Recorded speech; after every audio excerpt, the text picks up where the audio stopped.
clean up the environment, protect this earth. That's why I fight for equality and justice.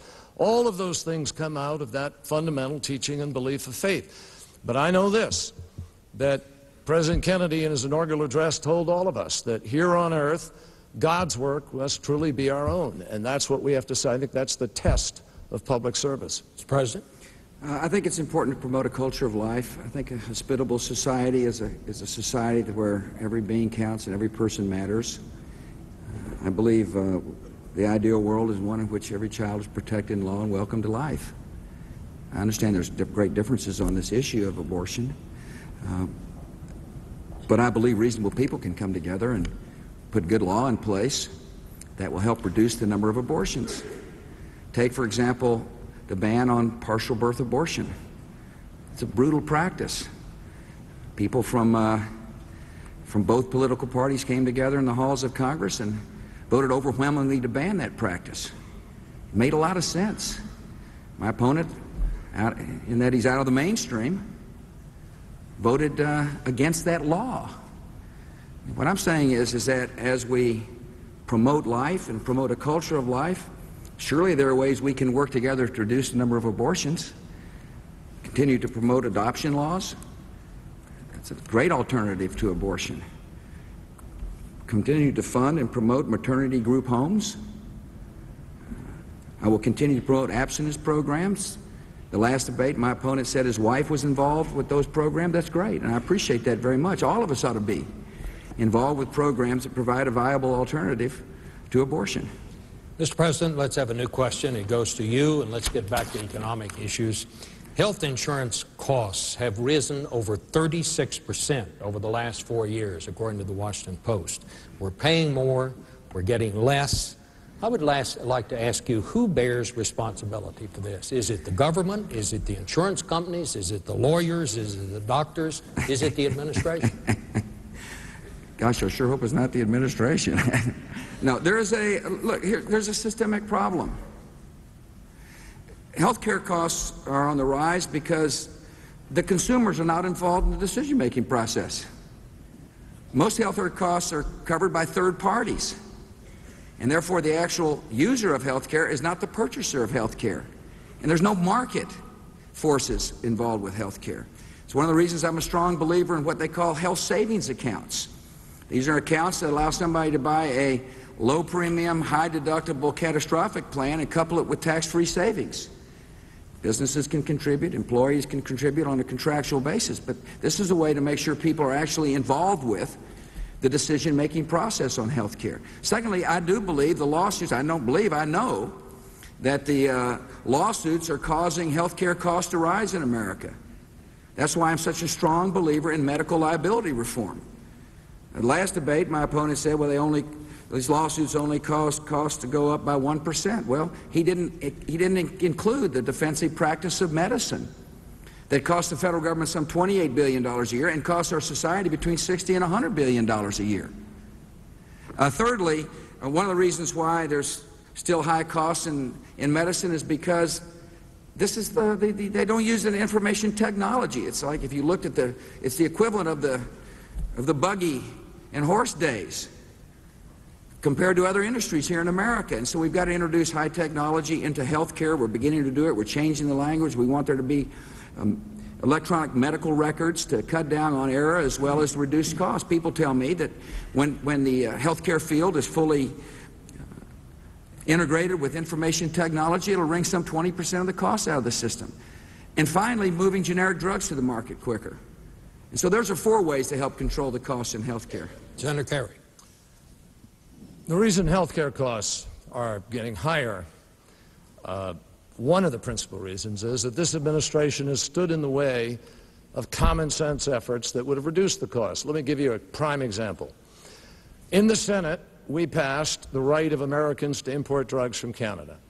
But the President and his friends took it out in the House, and now you don't have that right. The President blocked you from the right to have less expensive drugs from Canada. We also wanted Medicare to be able to negotiate bulk purchasing. The VA does that. The VA provides lower-cost drugs to our veterans. We could have done that in Medicare. Medicare is paid for by the American taxpayer. Medicare belongs to you. Medicare is for seniors who are, many of them, on fixed income, to lift them out of poverty. But rather than help you, the taxpayer, have a lower cost, rather than help seniors have less expensive drugs, the President made it illegal for Medicare to actually go out and bargain for lower prices. Result? $139 billion windfall profit to the drug companies coming out of your pockets. That's a large part of your 17% increase in Medicare premiums. When I'm president, I'm sending that back to Congress, and we're going to get a real prescription drug benefit. Now, we also have people sicker because they don't have health insurance. So whether it's diabetes or cancer, they come to the hospitals later, and it costs America more. We've got to have health care for all Americans. Well, Senator, go ahead, Mr. President. I think it's important, since he talked about the Medicare plan. Has he been in the United States Senate for 20 years? He has no record on reforming of health care. No record at all. He introduced some 300 bills, and he's passed 5. No record of leadership. I came to Washington to solve problems. I was deeply concerned about seniors having to choose between prescription drugs and food. And so I led. And in 2006, our seniors will get a prescription drug coverage in Medicare. Senator Kerry, 30 seconds. Once again, the President's misleading America. I've actually passed 56 individual bills that I've personally written.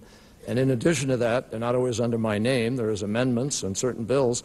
But more importantly, with respect to the question of no record, I did write, I was one of the original authors of the early childhood health care and the expansion of health care that we did in the middle of the 1990s, and I'm very proud of that. So the President's wrong.